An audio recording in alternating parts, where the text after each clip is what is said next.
Donc, il faut qu'on fasse attention de tenir compte de la géostratégie et de la géopolitique internationale. La Russie, elle est dans un club, dans un bloc des puissances émergentes, des grandes puissances nucléaires émergentes. Vous avez la Chine qui est avec la Russie, qui fait 1,5 milliard d'habitants. Vous avez l'Inde qui fait 1,3 milliard d'habitants qui est avec la Russie. Vous avez le Pakistan qui fait près de 200 à 500 millions comme ça d'habitants. Vous avez la Turquie qui fait dans les 300 millions d'habitants. Et ici en Afrique, quand vous regardez à l'Algérie, qui est un allié inconditionnel de la Russie, vous avez l'Afrique du Sud.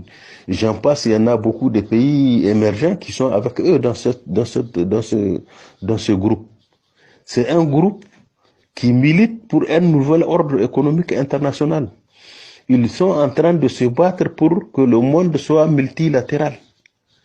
Ils veulent rompre avec l'unilatéralisme imposé par les États-Unis. Les États-Unis veulent imposer leurs lois, leur seul dans le monde. C'est ça en réalité les enjeux. Nous devrons comprendre ces enjeux et regarder vers où il faut se mettre.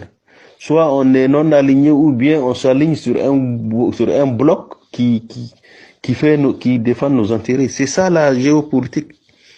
Mais suivre les Français, vous avez vu en Ukraine, les Européens ont encouragé et ont soutenu le président ukrainien à défier la Russie. Aujourd'hui, il est dans des problèmes.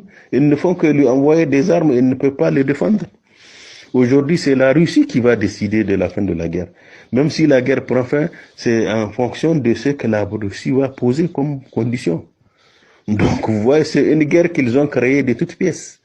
Le président Erdogan, compte tenu de ses relations avec les Russes, il a voulu créer des conditions pour une sortie honorable, mais les Américains et les Français, comme ils ont un autre agenda, ils ont saboté cet arrangement. On devrait tenir compte de nos intérêts. Ces gens-là, ils ont allumé la guerre en Europe de l'Est, croyant qu'ils peuvent tirer profit. Eux, les Américains croient que la guerre va finir vite et l'Ukraine sera détruite. Ils vont reconstituer l'Ukraine et nous, en tant que Niger, pays pauvre, on doit faire attention. On doit faire attention. Les Français, apparemment, il leur manque de la géopolitique et de la géostratégie. Sinon, un pays comme la Russie qui fait 31,58 fois la France.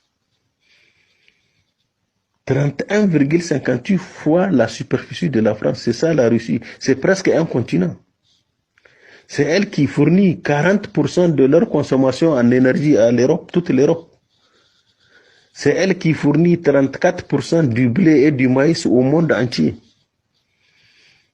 Donc l'embargo contre la Russie, moi je trouve que sur le plan économique, objectivement, c'est un embargo qui est contre-productif.